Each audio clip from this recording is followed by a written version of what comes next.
Welcome to the Cocktail Guru Podcast, a show about food, drink, and entertainment, with a tight focus on the good life, and all things delicious, luxurious, and fun. I'm Jonathan Pogash, bartender, author, and the host of Cocktails The Grand Tour. And I'm Jeffrey Pogash, wine and spirits professional, author, insatiable collector of culinary ephemera, and so people tell me, an engaging raconteur. And my dad. Oh my goodness. Mia Mastroianni is here. We've got espresso martinis. We do indeed. Dad, how's it going? Here we go. I'm drinking with you, of course. Look at you. You've got your Mozart Chocolate Liqueur, yes, chocolate I do. coffee liqueur. Chocolate espresso coffee. Mocha martinis. Espresso mocha martinis. Cheers to you, friend. I can't believe it. Guys, hold on. Let me take a sip. 1 second. Oh, that is a triumph. It is so good. A triumph. It's a triumph. I love it. And you know, so where I am, it's a little chilly. So this is warming me up. It's actually also chilly here, but we need to let people know where Mia and I are. So first of all, we were supposed to record this about a month ago, Mia and Dad, and we had technical difficulties. I had technical difficulties. Mia had technical difficulties. And so what do we do at the Cocktail Guru podcast when our guests have technical difficulties? You fly across the country to accommodate your guest. That's exactly what we do. We aim to please. We aim to please. And so I'm in LA and we're live recording this from LA, and Dad is in New Jersey, obviously. And we're ready to go. We're going to talk. We're going to talk with Mia. How about that? We're going to call it Mozart Chocolate Coffee Talk. Oh my God. I'm here for all of this. Mia's here for all of it. She loves it. She did ask if you're a pro at dad jokes earlier. And I have been told on more than one occasion that perhaps I have the sense of humor of dad jokes. Dad? So I really have a deep appreciation for dad humor. So pepper it in. Well, Let her rip. Let her rip. I love my dad's jokes too. He had great jokes. So here's the deal. We always ask our guest before we really get into the meat and potatoes of it, what is your desert island cocktail? Like stranded on a desert island drink? Mother of pearl, that is a difficult one because it's going to rule out all the winter cocktails, because if I'm on a desert island, temperature definitely plays a factor. So then I'm thinking, do I want to go frozen? Do I want to go crushed or crushed ice? I'm already. This is the longest response. I'm apologizing from any guest, so but I love it. It's going to be one of three things. It's either going to be a frozen margarita, it's going to be an Aperol Spritz, or it's going to be a mojito. Okay, only Mia would create a menu for her desert island drink. I totally would. I mean, I can't believe this. Sorry, I think that's fantastic. And I would agree with you about the frozen margarita. Absolutely. Thank you. I absolutely love it. Let's please get into the meat and potatoes here. So, we all know, everyone knows Mia in our industry, along with, get this, millions of viewers. Stop. Right. She's a regular on the popular TV show Bar Rescue, where she's John Taffer's go-to mixologist whenever there are problems in a bar, which there are always problems in bars. Frequently. Isn't that right? Dad, you did quite a bit of research on Mia beforehand. We're gonna go way back though, and I'd like to just kind of start with your childhood, Mia. Oh, no, Mia. No, you grew up in Massachusetts, right? I did. I grew up in Milford, Massachusetts. Nice. The booming metropolis of Milford, Massachusetts. Little known, but so it keeps a warm spot in my heart. Going back for the holidays, as I always do. Yes. I think you're known as the Maiden of Milford, from what I am. I?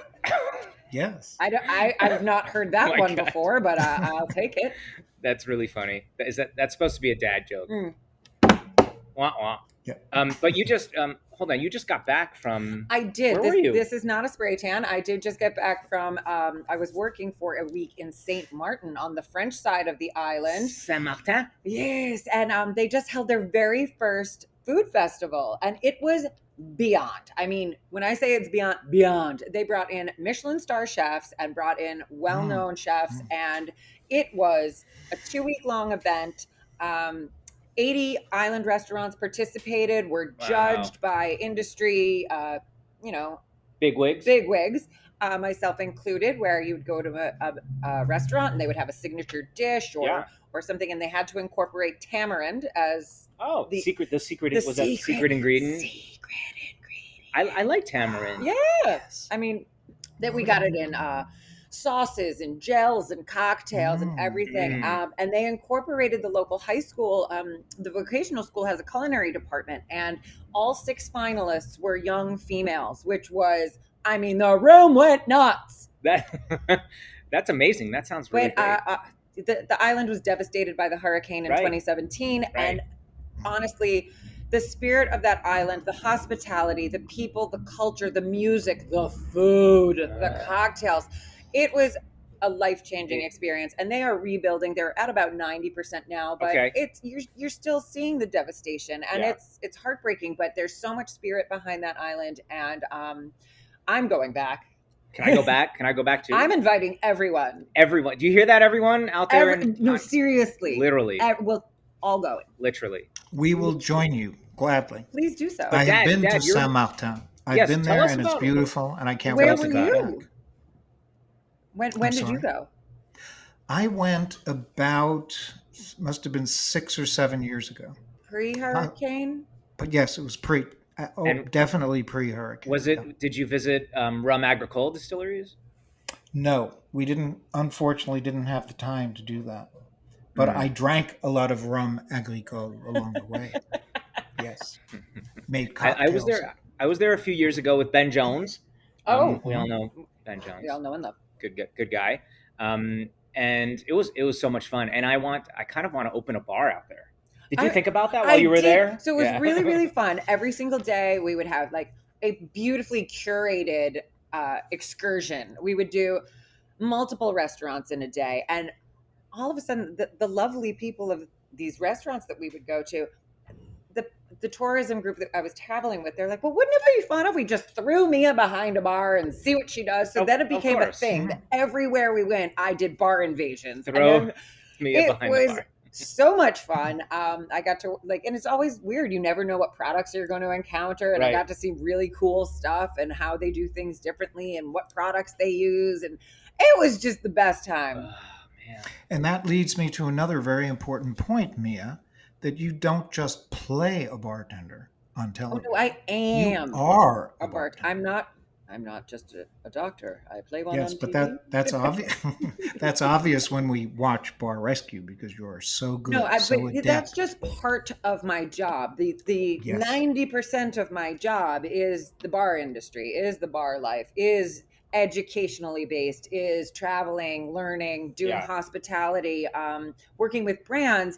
And I'm just known for the television aspect, but my heart, soul, and passion lies within hospitality and the beverage industry. Of course, you are a bar consultant. I am indeed. Let's take it back to figure out, how did Mia get to this point? So I think you grew I up know. Did you say you think you know? Oh, please. Yes. Okay, hold on a second. I know that Mia went to the University of Miami. Go Canes! One of my favorite places, because I'm very jealous because I wanted to go to the University of Miami. And Did you? Applied there and I was accepted there. I remember this growing up, Dad. You said you wanted to go to a party school. Yes, I was in a small college in Wisconsin, the same college that Harrison Ford attended, as a matter of fact. But it was too small. How many times can Dad mention that Harrison Ford attended his alma mater in our podcast? No, I've never mentioned it. I think I've never mentioned it. Oh, this is a first. It's because we have a television star with us. That's why I'm mentioning it. And I think that. What did you study at the University of Miami? I was a theater major. Oh my goodness! So, as was I in college. Oh, my stars! Yes. I was a theater major, and were you in any fun productions? Were you leads? Oh, you were the lead, of course. You're Mia. In some, I mean, in some. Yeah, yes. I was never the lead. And I assume that your experiences at the University of Miami eventually led you into bartending. I got into bartending post-college. It was post-college. Post-college. During college, I had work study. I worked in the costume department of the theater Oh. department. Wardrobe? Is that Wardrobe, what they the call it? costume lab. That was a great experience. But I didn't get into bartending until after college. I moved upon graduation. I moved to South Beach. Oh, Wonderful. You know, that's Great love it spot. there. what were you doing in South Beach? Living. Okay. And I was like, I'm going to get a waitressing job, whatever, just figure it out. And I was hired at an Outback Steakhouse. Outback, Dad. Outback is, I think, one of Wow. your favorite places. Is that correct?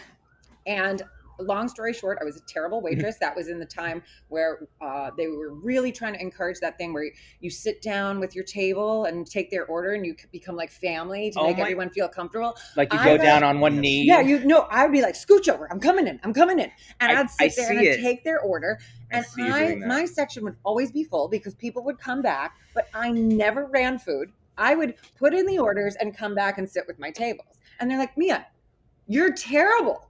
You don't do anything. And I was like, yes, but I bring all these people back. That's awesome. These people come. That's hospitality. It is. And they said, here's the thing.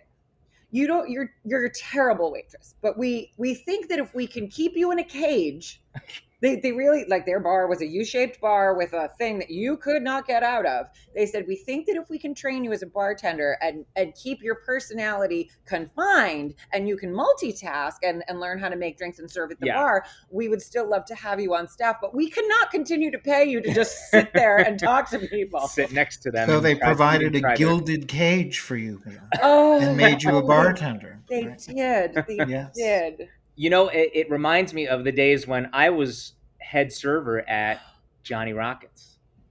Oh, you did the choreography. We did the choreography. Yes, he did. Oh, there's the bar top story. There is a bar top story. But listen, it was the same deal. It was that same. It was like that super casual. I would sit down next to people and write down their order. I'd like lean over, you know, and I would like flip the ketchup bottles. It was like, oh, flair. And then like I'm mimicking flipping flair. the I flair knew what you of were a ketchup doing. bottle. But yes, we had choreographed dances. I recalled Johnny Rockets. Love Shack was one of my favorites. Respect. Yeah. That Elton John. Rocket Man. No. Another Elton John song. And then it was Tiny Dancer. No. Philadelphia Freedom. No. Let's keep going. But in any case, yes, I was like super into it. Don't go breaking my heart. Thanks. We're still going. I was super into it, and there were a couple of times when I jumped up on top of the bar top, and I hurt myself. What happened?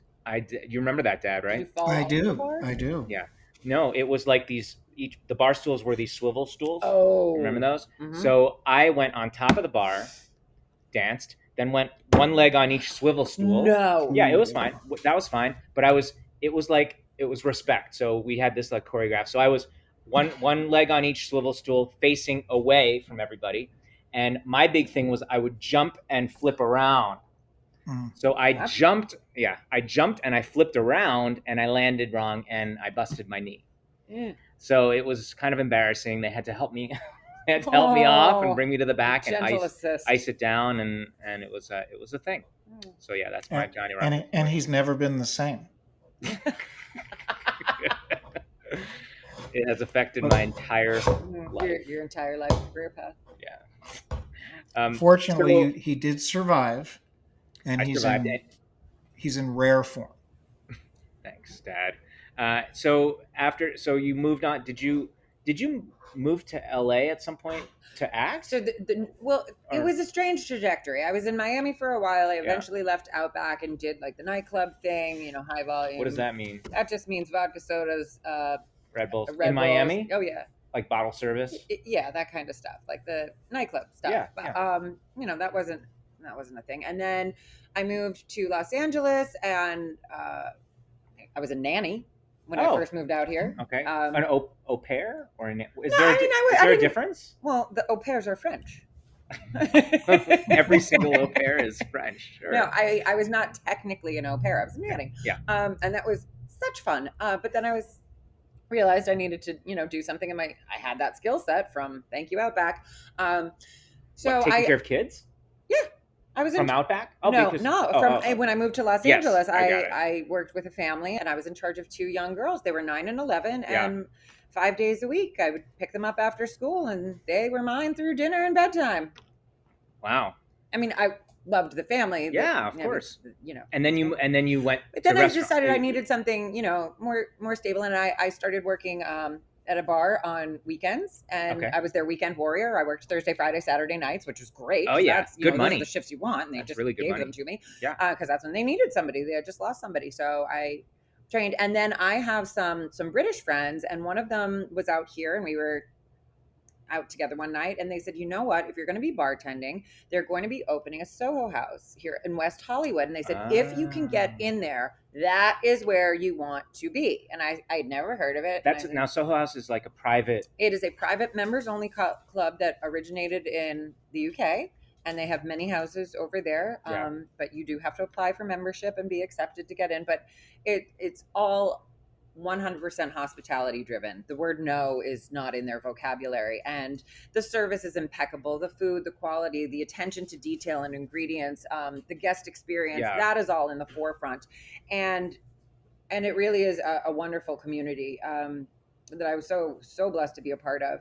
So yeah, when they opened West Hollywood, I think it was 2,100 people applied for a staff of 210. Oh man. 28 bartenders were hired, 7 of which were women, and upon opening, every single day someone got fired. Oh geez. It was very competitive. But you would put on your uniform, take the elevator up to the penthouse, and then someone would get called to HR. Oh yeah, it's a tough place to work. I know, because I've spent a lot of time at Soho House in New York. Oh, I love it. I don't know West Hollywood, but the one I did quite a few events at Soho House, New York, so I know the atmosphere. I know how difficult it is for servers and bartenders. And it was fear-based motivation. But you became head bartender. I did. Yes. I did. Yeah. That's amazing. Is that a big deal? Yes, it's a big deal. I mean, I had been there long enough. I had earned my spot. Yeah. I knew what I was doing. People knew who I was. It's a huge deal. And if anyone can get to that level at Soho House, it's a very big deal. But I thought your friend was going to say, since you're a bartender, you might as well get into acting. Oh. Well, because I assume... I think it worked for me the other way around. When I first moved to LA, I did have an agent. I did a lot of commercial work. Really? Anything we could have seen you in? I did 2 Super Bowl commercials. Yes. Well... Do you know this guy? Dad's like, yes, I've seen them on YouTube. You were in movies and TV shows. You were in Hard Evidence. Please list out. Hard Evidence. Hard Evidence. Prom Queen. That might have been like a student film. Fab Life.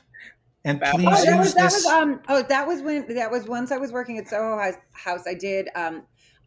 Chrissy Teigen was doing the Fab Life with Chrissy Teigen. It was a morning show, and I did a cocktail demonstration. I think it was for the Super Bowl. It was either the Super Bowl or it was the Super Bowl or Mother's Day. I did cocktails themed for one of those. And we can't forget, please use this song. Oh, that is what is that? A cultural phenomenon. So when all of those, it's a cult film, isn't it?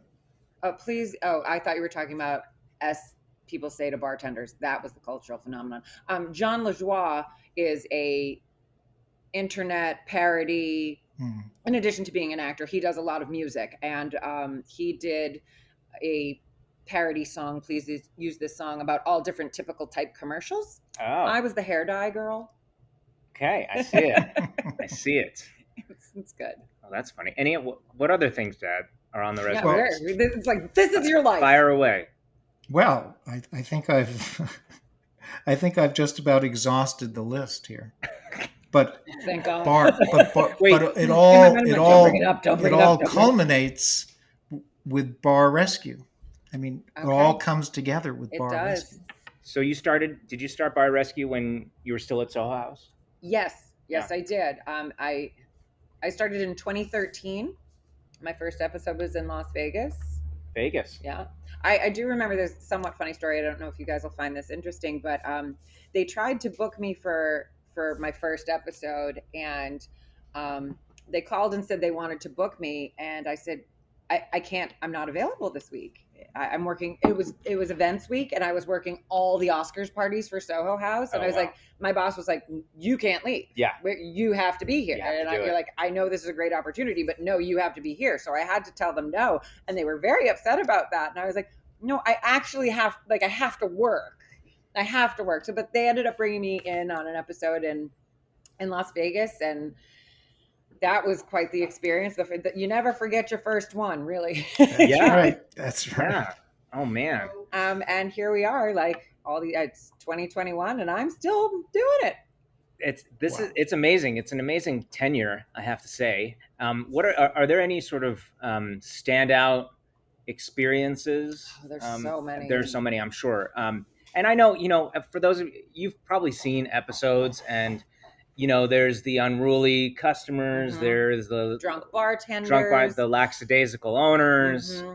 It seems to be a theme. I have found some terrifying things behind bars. And here's the thing. The show is 100% not scripted. Everyone always says that. They say reality is fake. Everything is directed. No one has ever told me what to say. No one has ever told me what to do. They have told me where to hit my mark, where to stand. But this is all in the moment. So that's interesting. So there's never a point where anyone is like, okay, now you're going to move on to this particular aspect. We shoot all day for 4 days. There is so much content, and it's so interesting when an episode comes out, because I'm always fascinated to see what makes it into the cut, and what, quite frankly, what doesn't, because so many big things happen, and we're like, how did they not use that?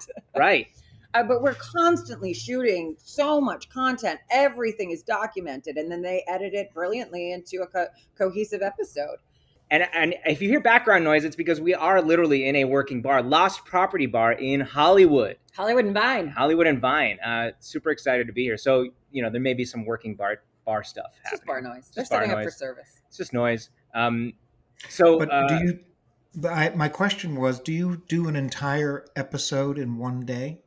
We do an entire episode in 4 days. 4 days. So it's technically, So when we finish stress test, I think that's how it goes. We do Recon night 1, stress test night 2.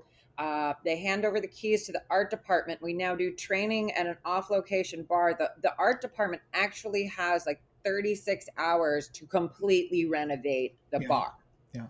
And then we go in to do relaunch night 4. Right. So it does take a long time. It takes as long as it appears on television, on the episode.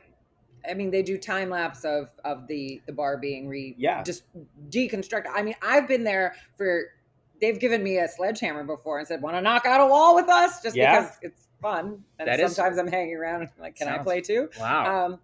It's completely safe. I'm always in closed-toed shoes, and I'm literally there for like 5 minutes. Just in case people like to participate. I don't know. Some people are really weird and nitpicky, but everything is closed-toe totally shoes. safe. But I've relaunched bars where the paint is actually still drying. Like, don't lean up against that wall. It's still like down to the wire. And it has to pass inspection as you. Right. Yeah. So how do they? Well, those appointments usually take like a long time. But they know that they're relaunching a property, so they schedule it in advance. So it's scheduled in advance. But has it ever not passed inspection? No, because it's all brand new. Yeah. But it has to be up to code in whatever city we're in, and Dad, what did you want to say? I don't remember. But there was a question that's been plaguing me since the beginning of this interview. It's been plaguing you? Ooh. Yes, it's a question I've been wanting to ask for a long time. Are you, and I'm sure other people asked you this question, especially people of a certain age, like my age. Where are we going with this? Are you related to Marcello Mastroianni? I actually am. How many people are there with the name Mastroianni? I know. Not very many. Year at a family Thanksgiving, all of the aunts and uncles decided to break out who was related to who, and my grandfather had come over from Calabria, and they traced that back, and I think they discovered that we were 13th cousins. Like, you know how there's the really long lineage. Now, my Italian family, I know first cousins, second cousins. I think I know some sixth cousins, like very, but 13th, that's where cousin Marcello was. Wow. I thought you were going to say he showed up one Thanksgiving for dinner. He was gone before I was here. I'm sorry. Yes. Can you guys tell me who Marcello Mastroianni is? Oh.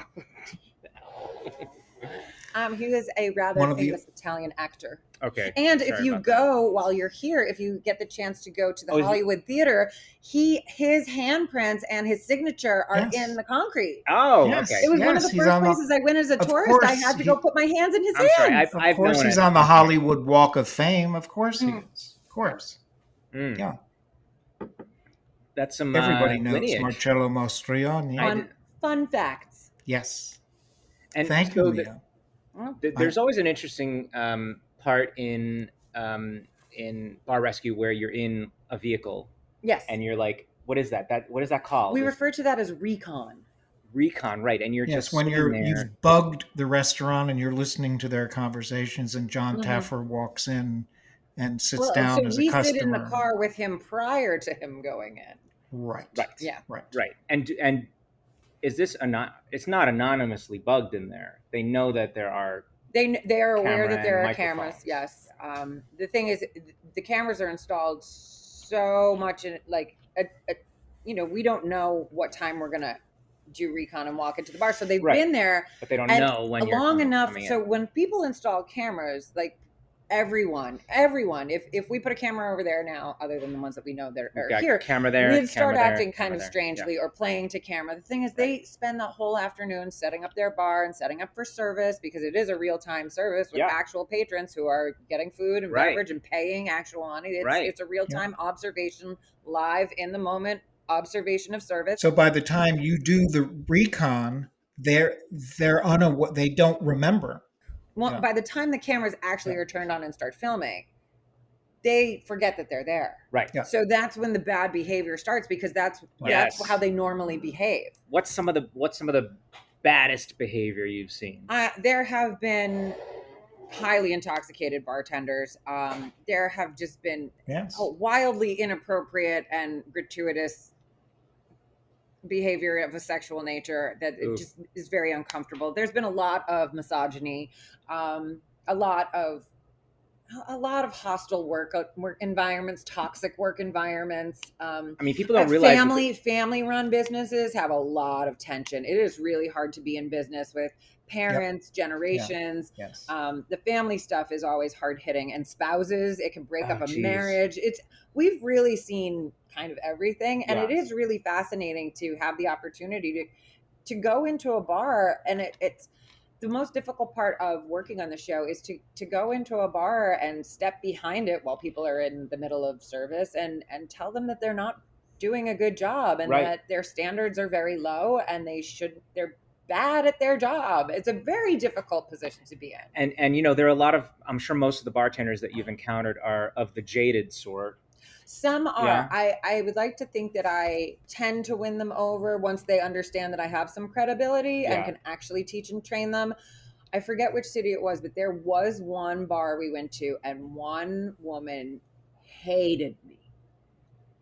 The entire week, just daggers.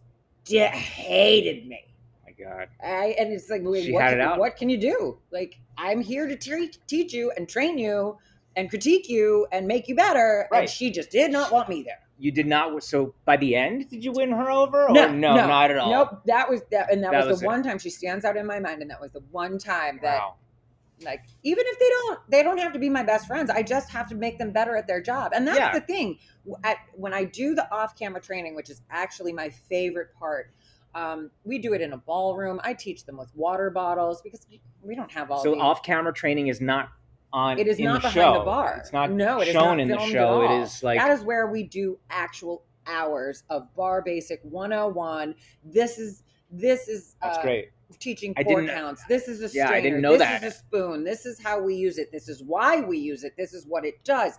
It is breaking down elemental fundamentals of the bar tools and bartending, and building a cocktail recipes, and we touch on the classics and why we do what we do, and acidity versus sweetness, and introducing bitters and flavors and how flavors work together. And that's unfortunately the stuff that we do off camera. It would be cool if some of that was on camera. It would, but it's actually, those are the times that they can come in their comfy clothes and not be worried about we want a comfortable environment for them to learn. Sure.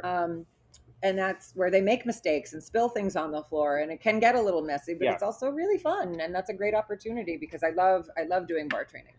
But aside from bar rescue stuff, you're a consultant. You're a bar consultant, and you take on projects, and you travel. I do a lot of travel. I work with a lot of different brands. It's so strange that bartending has given me the opportunity to see the world through bartending competitions and sponsored opportunities and job offers with brands. I have been to Ireland, Germany, Italy, Japan, St. Martin, Mexico many times. I am globally traveling as a bartender. Yeah, it's amazing stuff. Sure. So all you parents saying, I don't want my kid to be a bartender, encourage it. It is a legit job. Encourage it. Dad, you traveled quite a bit too. Where have you been, sir? Oh, I've been all over the world, but the only area that I haven't covered properly and that I'm really anxious to go back to is Asia. But all the other continents I have hit. Well, really? Do you have a favorite? I have a soft spot for France because Jonathan's mother is from France, and that's where we met, and that's how I got into the wine industry and eventually into the spirits and cocktail industry. It's all because I decided to go to France as a student. It's true. So, I would not be here had that not happened. Had you not been to France? That's right. But I just love so many other parts. I love Italy. I love France, all of Europe.